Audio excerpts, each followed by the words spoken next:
Little update on the generator, right? So I finished it all off, but I didn't live stream much really because well, I've just been resting a bit, and I do plan to get back to the free energy research generator, the anti-drag generator back. I need to get back into that probably during October sometime, because I've just been having a bit of a respite from all that really. But I wanted to let you know I've changed the oil in the generator. This is what came out of it. I put it in a oil tub and it was pretty black. There was a lot of ethanol in the fuel, in the oil. I could tell that because it had a brown, let me take the lid off. It has a kind of a brown texture. I don't know if I can get the camera in here. If you can see it, it's very brown, which means it's got ethanol in it.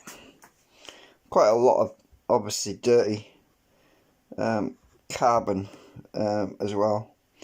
But yeah, I did drain it into a plastic. I cut up a plastic milk bottle. It stinks, that's why I put it in a sealed one. I need to get rid of it actually. I've just decided now to do that. I might take it to a garage because you're supposed to dispose of this stuff in. So this is what I made out of a plastic oil carton. And I washed it out, but there's still a bit of oil in there.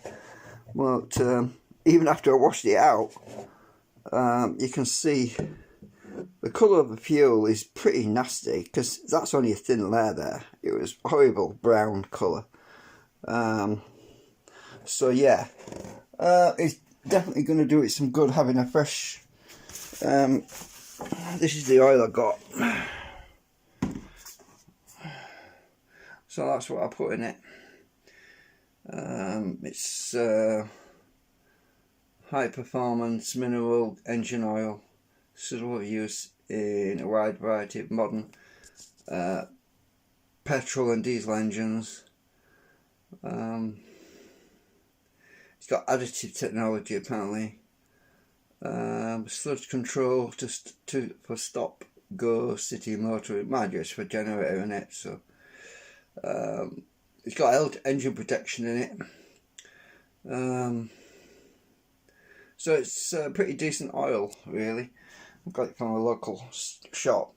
So anyway, it's anyway, we did take the ramp. I'll give you an update on the ramp.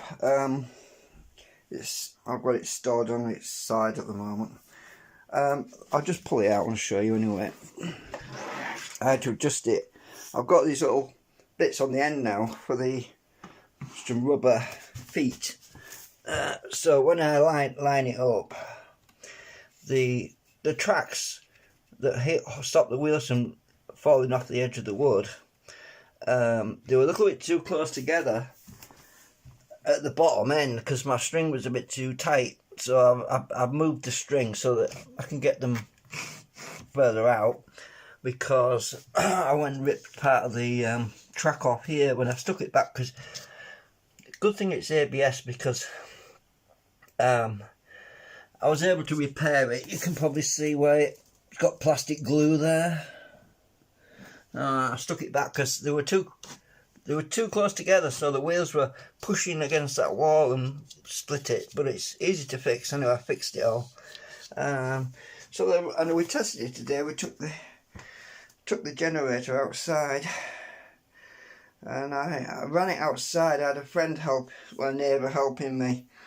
That's the reason I didn't live stream it, because I wasn't sure if he'd appreciate being on my live stream. So I didn't live stream that. But so the rubber feet fold up. I've got rubber with the steps that help me to put the generator onto instead of going up a huge thickness of the wood, which is quite thick. It just rides up them little extensions I put on the end, so that works pretty well. So yeah, stick that back behind the fridge out of the way. So if we have power cuts, if we have power cuts, at least I've got something now. Oh yeah, I also went to the garage and got another gallon of fuel. It's premium. And how full is it? Yeah, it's about full. Well, almost a full tank of fuel anyway. The gauge says it's about 3/4, so that's all I needed really. So I did. Oh, the other issue, the rubber noise damping that I put in the exhaust case, a little compression, part of it fell off and it melted. Yeah, it melted, so I ripped all the rubber that was on the outside near the air vent. I had to take it off because well, you can see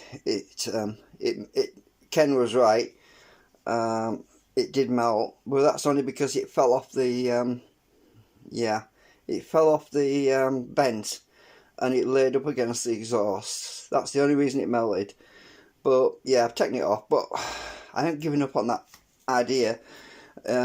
If I was to do it again, it'd be better if I riveted it on.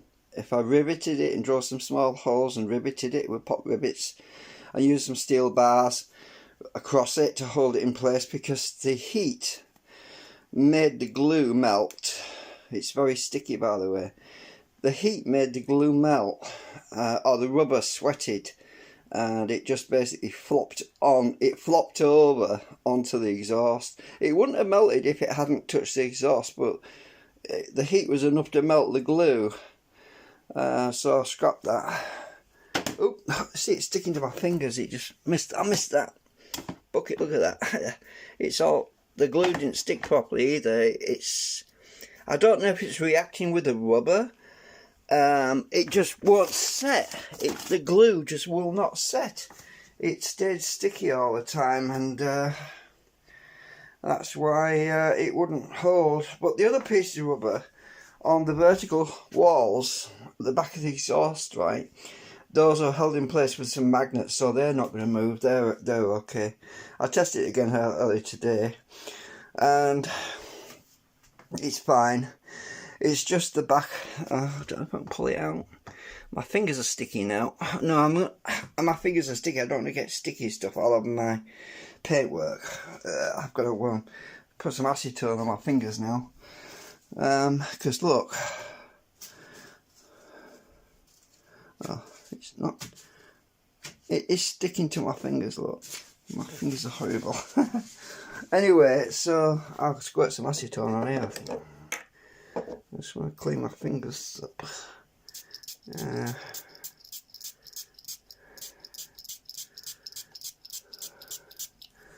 Right. Yeah, yuck. I don't like glue on my fingers. It's horrible. So yeah. Anyway, it's all working great.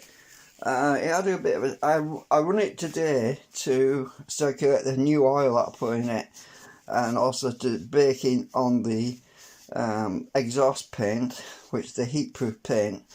You're supposed to run it a while to help to cure the heatproof paint. So I ran it for about 5 minutes or so, and it's yeah, you could see the vapour coming off the paint because it was drying, a bit pongy like, but I took it outside to do that anyway. So it's all working good. It's there for when we need it. If we have a power cut, and my electronic zapper has zapped another fly. Yep, another fly. It got zapped earlier on today, and everything. Oh, I got heavy duty. Just clean my fingers still. Heavy duty fuel line. I got some more clips for that, because so I've got 2 sets of clips. Now those are the 12mm clips, and those are the 11mm clips. I had to get 2 11mm clips because the hose clamp, the bigger one, wouldn't tighten on the heavy duty fuel line, which this is, it wouldn't tighten up properly on the carburetor end.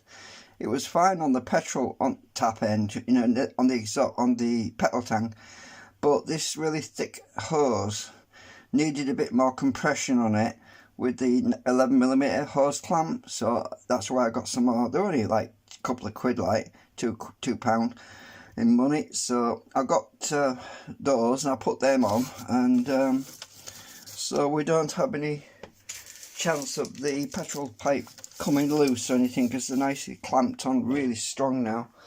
So anyway, that's all for that. All for now. Keep you posted. I'll get back to my free energy stuff soon. Right, bye for now.